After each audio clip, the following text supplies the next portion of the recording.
உன் பேர்ல தான் அவளை சொத்து வச்சிருக்க பாரு. வயிற்றுச்சல கிளப்பாதம்மா. எல்லாத்தையும் உன் மர்மா பேர்ல எழுதி வச்சுட்டு இப்ப சொத்து எழுத போற போல என் மகனுக்கு. வெறுங்கையால முளம் போடு.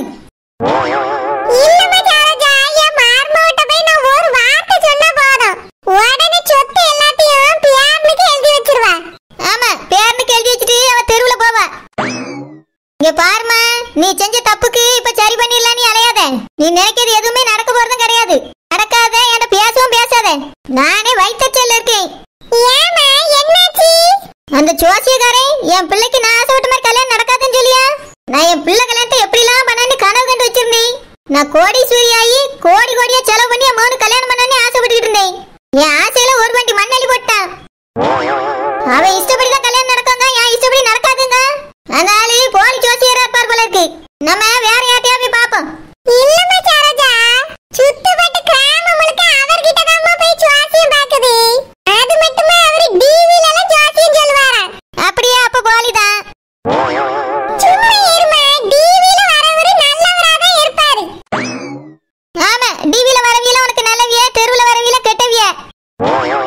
சரியான ஏமாளி கோமாளியா இருக்காம நீ. இப்படிதான் இந்த ராணி ஒண்ணு ஏமாத்தி அவளை சொத்தை எழுதி வாங்கிட்டா, நீ எழுதி கொடுத்துட்டு வந்து உட்கார்ந்துருக்கா. இப்போ ஜோசியக்காரன் ரொம்ப நல்லவன், அவன் டிவில வரான்னு சொல்லிக்கிட்டு தெரியா? நானே என் பிள்ளைக்கு நான் ஆசைப்பட்டபடி கல்யாணம் பண்ண முடியாதுன்னு சொல்லிட்டானே டென்ஷன்ல இருக்கேன். நீ வேற சும்மா வயிற்றுச்சல கிளப்பாதம்மா. சரோஜா, உன் மகன் விருப்பப்படிதான் கல்யாணம் நடக்கும்னு ஜோசியக்காரர் சொல்லியிருக்காரு. ஒரு சமயம் அவன் யாரையாவது விரும்புறேன்னு சொன்னா நீயே கல்யாணம் பண்ணி வச்சிரு. அப்ப கல்யாணம் உன் விருப்பப்படிதானே நடக்கும். அதெல்லாம் முடியாது. அவன் இஷ்டத்துக்கு விரும்பிடுவானோ? அவன் யாரையா விரும்புறேன்னா நான் கட்டி வைக்க மாட்டேன். என் விருப்பப்படி எனக்கு பிடிச்ச மாதிரி பிள்ளையை தான் கட்டி வைப்பேன். என் குடும்பத்துக்கு ஏத்தவளா, ஒரு மருமகளா சிறந்தவளா இருக்கணும். உன் மருமக மாதிரி பிசாசு மாதிரி இருக்க கூடாது. நான் நில்லுன்னா நிக்கணும், ஓடுனா ஓடணும். மொத்தத்துல அவ என் கைக்குள்ள தான் இருக்கணும். என் பிள்ளை மேல அன்பை கொட்டணும். எவ்வளா இருந்தாலும் சரி, என்கிட்ட இருந்து என் பிள்ளை எந்த காலத்திலும் பிரிக்க கூடாது. நீ பிரிஞ்சு வந்து உட்கார்ந்துருக்க பாரு. இந்த மாதிரி என்னை ஆக்கிட கூடாது. உனக்காது பொட்ட பிள்ளை நான் இருக்கேன். உன்னை விடாம வச்சு கஞ்சி ஊத்திட்டு கிடக்கேன். ஆனா எனக்கு பொட்ட பிள்ளை கிடையாது. யார் கஞ்சி ஊத்துவா? அதனால எனக்கு பிடிச்ச மாதிரி பிள்ளையை தான் என் மகனுக்கு கட்டி வைப்பேன். அவனுக்கு பிடிச்சா கட்ட மாட்டேன். சரிம்மா, கல்யாணம் எல்லாம் பேரவு நடக்க போறது. நான் உங்க அண்ணன் வீட்டுக்கு போய் சொத்தை பத்தி பேச போறேன். நீ என் கூட வாரியா? அங்க அந்த ராணி முட்டை கண்ணி இருப்பா. அங்கெல்லாம் என்னால வர முடியாது. சரோஜா, என்னதான் இருந்தாலும் அவன் உன் அண்ணன் பொண்டாட்டி. குடும்பம் ஒண்ணு சேராம என்னால இப்படியே இருக்க முடியுமா? இன்னைக்கு வேணா நீ ஒரு கோவத்துல வருத்தத்துல இருக்கலாம். நாளைக்கு அவன் சொத்தை எழுதி தந்துட்டானா உனக்கு எல்லாமே மறந்துடுமா? அதுக்கு இப்பவே அவட்ட பேசி வாங்கி இருக்கலாம்ல. எதுக்கு இப்படி மூஞ்சி திருப்பிட்டு போறா? வாமா என் கூட போய் சொத்தை பத்தி பேசிட்டு வருவோம். நீயே உன் மருமகிட்ட போய் சொத்தை பத்தி பேசி செருப்படி வாங்கிட்டு வா. நான் வரல. எதுக்கு இப்படி சொல்லியே? என் மருமக எதுக்கு நீ அடிக்க போற? நான் போனாலே அத்தை அத்தைன்னு கும்பிடதான் செய்வா. என்ன காரணம் சொல்லு? மாமியார் மேல அவ்வளவு மரியாதை. நீ சொன்னியே இப்போ, என் மருமகளை நான் அப்படி எடுக்கணும்னு ஆசைப்படியே, இப்படி எடுக்கணும்னு ஆசைப்படியேன்னு. அதை விட நல்ல மருமகளை தான் நான் எடுத்து வச்சிருக்கேன். ஆமாம்மா, அழகான மருமகளை தான் எடுத்து வச்சிருக்கா. நீ போய் சொத்தை கேளு, சுயரூபத்தை காமிப்பா, வாங்கிட்டு வா. நான் வீட்டுக்குலாம் வரல, வீட்டுக்கு போறேன். சரிம்மா, அப்படின்னா நீ வீட்டுக்கு வா, நான் ராணியை போய் பார்த்துட்டு வரேன். சரி சரி. அப்பா, அம்மா ஏன்பா இப்படி இருக்காங்க? எதுக்காக நீ இங்க வந்ததுக்கு அப்புறம் வெளியவே போக கூடாதுன்னு சொல்றாங்க? என் போனையும் பிடிங்கி வச்சிருக்காங்க. நான் ஏன் அத்தையை போய் பார்க்க கூடாது? பாட்டி ஏன்பா நம்ம கூட இருக்காம அத்தை வீட்டுல இருக்காங்க? இவங்களெல்லாம் ஏன்பா நீங்க சின்ன வயசுல இருந்து எனக்கு காட்டவே இல்லை? எனக்கு தெரிஞ்சதெல்லாம் அந்த தாத்தா பாட்டி மட்டும்தான். வேற எந்த சொந்தத்தையும் எனக்கு காட்டவே இல்லையேப்பா. இவ்வளவு நாளா நான் கூட எந்த சொந்தமே இல்லைன்னு நினைச்சிட்டு இருந்தேன். எனக்கு இவ்வளவு பேர் இருக்காங்க, ஏன்பா எனக்கு சொல்லவே இல்லை? எனக்கு அது இப்ப தெரிஞ்சு போச்சு. தங்கச்சிக்கு அது கூட தெரியாது. ஏன்பா எங்களை இப்படியே வளர்க்குறீங்க? எல்லாத்துக்கும் உங்க அம்மா தாம்மா காரணம். நான் கேட்கும் போதெல்லாம் பிள்ளைகள் ஒழுங்கா படிக்கணும், இந்த மாதிரி எல்லாம் சொந்தக்காரங்க இருக்காங்கன்னு தெரிஞ்சா மைண்ட் டைவர்ட் ஆயிரும்னு சொல்லுவா. நான் கூட படிக்கணுங்கிறதுக்காக தான் உங்க அம்மா இப்படி சொல்றாளோன்னு நினைச்சிட்டு இருந்தேன். ஆனா இப்ப என்னடா, நான் எல்லாத்துக்கும் என் தங்கச்சி தான் காரணம்னு சொல்லியா? என்னப்பா சொல்றீங்க? அத்தை என்ன பண்ணாங்க? என் தங்கச்சிய உங்க அம்மாக்கு பிடிக்காதுமா, அதுதான் எல்லாத்துக்கும் காரணம். சரிப்பா, அதுக்கும் எங்களை ஒதுக்கி வச்சிருக்கிறதுக்கும் என்னப்பா சம்பந்தம்?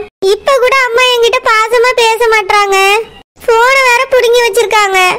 கஷ்டமா இருக்கு. இங்க வந்து இருந்தா ஏதோ ஜெயில இருக்க மாதிரி இருக்கு.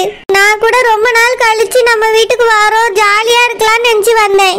ஆனா ஏன்பா அம்மா இப்படி நடந்துக்கிறாங்க? நானும் நீங்க இங்க படிக்கணுங்கிறதுக்காக தான் இத்தனை நாள இங்க கூட்டிட்டு வரல.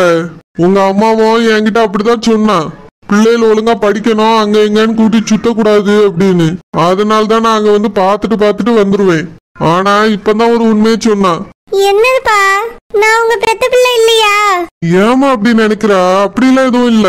இல்லப்பா, எடுத்து வளர்த்த பிள்ளை மேல பாசமா இருக்க மாட்டாங்கல்ல, சினிமால எல்லாம் பாத்திருக்கேன், அதான் கேட்டேன். அதெல்லாம் இல்லம்மா, நாங்க பெத்த பிள்ளைதான். உங்க அம்மாக்கு என் தங்கச்சியை பிடிக்கல. எங்க உன் மேல பாசத்தை காமிச்சு என் தங்கச்சி அங்க இழுத்துருவாளோன்னு பயப்படியா? என் தங்கச்சிக்கு 2 ஆம்பளை பயில்வ. அப்படியா? அவங்களாம் எங்கப்பா இருக்காங்க? எல்லாரும் இந்த ஊர்ல தாம்மா இருக்காங்க. தங்கச்சி பையனும் உன்னை மாதிரி படிச்சு முடிச்சுட்டு இப்பதான் வந்திருக்கான். 2வது பையன் இன்னும் படிச்சுட்டு தாம்மா இருக்கான். எங்க அந்த பையனுக்கு உன்னை கல்யாணம் பண்ணி வச்சிருவாளோன்னு ராணிக்கு பயம் என் தங்கச்சியை பார்த்தா. அதனாலதாம்மா உன்னை இந்த ஊர் பக்கமே வரவிடல. எப்பா, எனக்கு அவங்களெல்லாம் பிடிக்காதுப்பா. நான் அவங்களெல்லாம் கல்யாணமே பண்ணிக்க மாட்டேன்ப்பா, எனக்கு பிடிக்காது. அது எனக்கு தெரியுமா, ஆனா ராணி இப்படி பயந்துட்டு இருந்தான்னு இத்தனை நாள் எனக்கே தெரியாது. இப்பதான் அவளே என்கிட்ட சொன்னா, அதுக்கு பிறகுதான் எனக்கே தெரியும். இதனாலதான் உன்னை இந்த ஊர் பக்கமே வரவிடக்கூடாதுன்னு இப்ப கூட சொன்னான். நான் தாம்மா உன்னை வான்னு சொல்லி கார் அனுப்புனேன். உங்க அம்மாக்கு நீ இங்க வந்து இருக்கிறது பிடிக்கல. இப்ப கூட உனக்கு கல்யாணம் பண்ணி வச்சிடணும்னு தான் நினைக்கிறா. வேண்டாம்ப்பா, எனக்கு கல்யாணம் எல்லாம் வேண்டாம். நான் மேல படிக்கலான்னு இருக்கேன். அதுவும் நான் பாட்டி வீட்டுல இருந்து படிக்கல, இங்க இருந்தே படிக்கிறேன்ப்பா. இப்போ எனக்கு கல்யாணம் எல்லாம் வேண்டான்னு அம்மாட்ட சொல்லுங்க. கண்டிப்பா அத்தை பசங்களை நான் கல்யாணம் பண்ணிக்கவும் மாட்டேன். அனுமா, உங்க அம்மாட்ட இதை போய் சொன்னாலும் அவளுக்கு புரியாதுமா. அவன் நினைக்கிறது மட்டும்தான் கரெக்டுன்னு அவன் நினைச்சிட்டு இருக்கான். அவளுக்கு சொல்லியும் புரிய வைக்க முடியல, சொந்தமாவும் அவளுக்கு யோசிக்க தெரியல. அவன் நினைக்கிறது மட்டும்தான் கரெக்டுன்னு நினைச்சிட்டு இருக்காமா. எப்படிதான் அவளை மாத்துறதுன்னு எனக்கே தெரியல. எப்பா, எனக்கு கல்யாணம் மட்டும் இப்ப வேண்டாம். நீங்க அதை மட்டும் அம்மாட்ட எப்படியாச்சும் சொல்லிருங்கப்பா. சரிம்மா, சொல்றேன். தங்கச்சியும் இங்கே கூட்டிட்டு வந்துடலாம்ப்பா. இங்க இருந்தே அவ காலேஜ் படிக்கட்டுமே, எனக்கு கொஞ்சம் நல்லா இருக்கும் அவ கூட இருந்தா. அம்மா சொல் பேச்சு கேட்டு நாங்க நடக்கும்பா. நாங்க அத்தை பசங்களெல்லாம் எட்டி கூட பார்க்க மாட்டோம். சரிம்மா, நான் ராணிட்ட பேசியே. சரிப்பா. அனுமா, வீட்டுக்கு போலாமா? சரிப்பா. அனு நம்பர் என்ன ஆனாவே இல்ல, சுவிட்ச் ஆஃப்ல இருக்கு. இப்ப என்ன பண்றது? அவளை எப்படி கண்டுபிடிக்கிறது? கடவுளே, எப்படியாவது நீங்க தான் என்னோட அணுவை பார்க்கறதுக்கு உதவி செய்யணும். 2 பேரும் பிரிஞ்சு வரும்போதே அழுதுட்டு போனா. அவன் நினைச்ச மாதிரியே நாங்க 2 பேரும் பிரிஞ்சிருவோமோன்னு பயமா இருக்கு. நான் எப்படியாவது அணுவை சீக்கிரமே பார்க்கணும். எனக்கு நீங்க தான் உதவி செய்யணும் கடவுளே.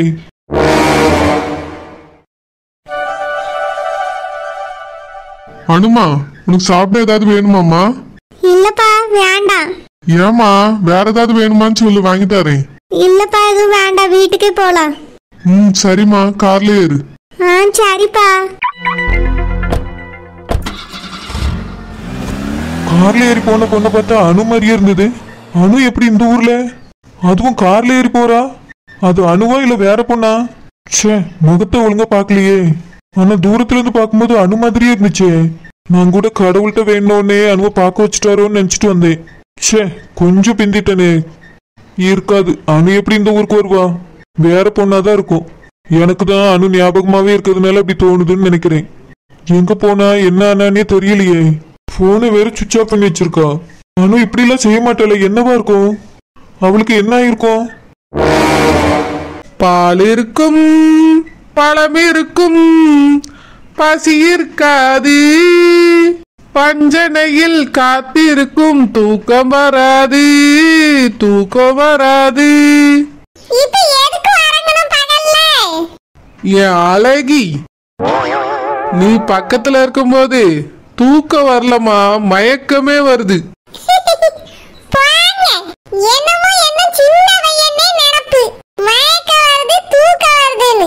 ஏ அழகி, நம்ம 2 பேரும் சின்ன பிள்ளைகள் தானே.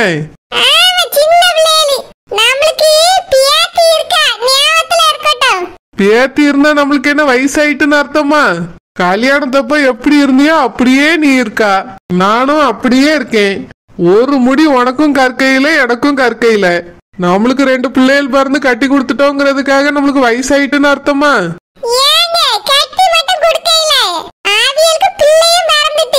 பிறந்துட்டு போட்டோம், அதுக்காக நம்மளுக்கு வயசாயிட்டுன்னு அர்த்தமா? நான் இன்னும் கல்யாணத்தோட எப்படி இருந்தானோ அப்படியே தான் இருக்கேன். நீயும் அப்படியே தான் இருக்கா. அப்படியே தான் இருக்கா. ஆனா வருஷங்கள் ஓடிட்டு அழகி அது பாட்டுக்கு ஓடிட்டு போட்டா நம்மளுக்கு என்ன? நான் உன்கிட்ட ஒண்ணு கேப்பேன், நீ எனக்காக செய்வியா?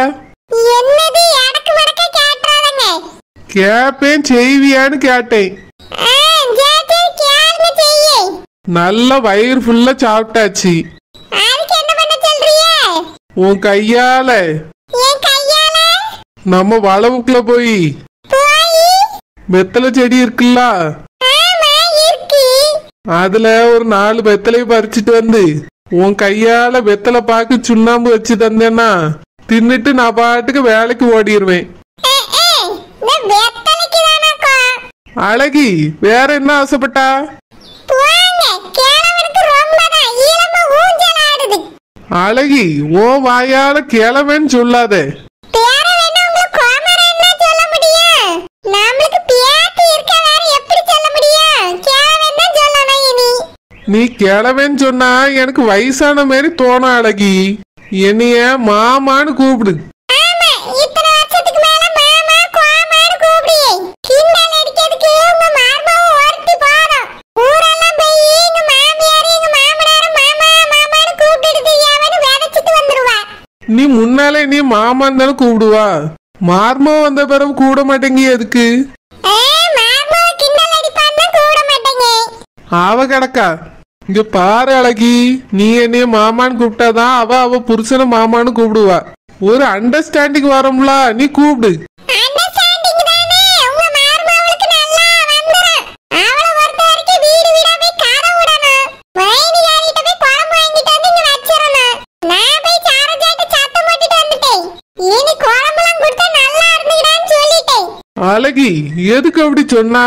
சரோஜா வைக்கிற குழம்பு நல்லா தானே இருக்கு. உங்களுக்கு உங்க மார்மாவை பத்தி தான் இருக்கு. என் மாவன் மட்டும்தான் என்னைய மாதிரி. அவனுக்கு இதெல்லாம் சுத்தமா பிடிக்காது. அழகி என் மகன் என்னைய மாதிரி, மகதான் ஒன்னைய மாதிரி. ஆமா, பெரிய கண்டுபிடிப்பு தான். அந்த மூக்கு கடையில வெத்தலை பாக்கு வச்சிருப்பாவே, வாங்கி தின்னுட்டு என்னால வேலைக்கு போயிட்டு வாங்க. ஏன் அழகி கோவமா சொல்லியா? சரி சரி போயிட்டு வாங்க. வெத்தலைய ராத்திரி மடிச்சு தாரேன். கண்டிப்பா. ஆமா ஆமா தாரேன். சரி அழகி, போயிட்டு வரேன். போயிட்டு வாங்க. பாய் அழகி. பாய் பாய். இவருக்கு வயசாயிட்டே தவிர இன்னும் குசும்பு போவே இல்ல. வீட்டுல மார்மாவா இருக்காளேங்கிற நினைப்பு இருக்கா? வேத்தலைய மடிச்சுட்டான்னு உட்கார்ந்துருக்காவ. இப்ப வேத்தலைய பறிச்சுட்டு வந்து மடிச்சு கொடுத்தா இவ வேலைக்கு போவாங்களாங்க. கடையில போய் வாங்கி தின்னுட்டு போட்டோம். மாணிக்கா, ஐயா மாணிக்கா, மார்மாவளே, எம்மாடி மார்மாவளே. உனங்க வந்துறியாவ மகா வீட்டுல போய் இருங்கன்னு சொன்னது என்னை டிஸ்டர்ப் பண்ணாம இருக்கணுங்கிறதுக்காக தான். சும்மா சும்மா வந்து நின்னுட்டு ராணி ராணின்னு கூப்பிட்டுட்டு இருக்காவ. இவியல உள்ள விடக்கூடாதுங்கிறதுக்காக தான் வாட்ச்மேனே மாத்தினேன். ஆனா அந்த வாட்ச்மேன்ட்ட இவர் சொல்லி கொடுத்து இப்போ அவனை விட ஆரம்பிச்சிட்டான். ஷே, தலைவலியா இருக்கு. என்னத்த எதுக்கு வந்திருக்கீங்க? மாடியில இருந்தியம்மா? ஆமா, என்ன வேணும்? அதான் இறங்கி வர நேரம் ஆயிட்டோ. ஆமா, என் மகன் எங்க? உங்க மகனோ உங்க பேத்தியோ உங்க இல்ல வெளியே போயிருக்காவ. போயிட்டு பிறகு வந்து பாருங்க. எனக்கு ஒரே தலைவலியா இருக்கு. நான் இப்பதான் வெளியே போயிட்டு வந்தேன். கொஞ்ச நேரம் தூங்கி முடிச்சாதான் சரியாவும். நீங்க போயிட்டு பிறகு வாங்கத்த.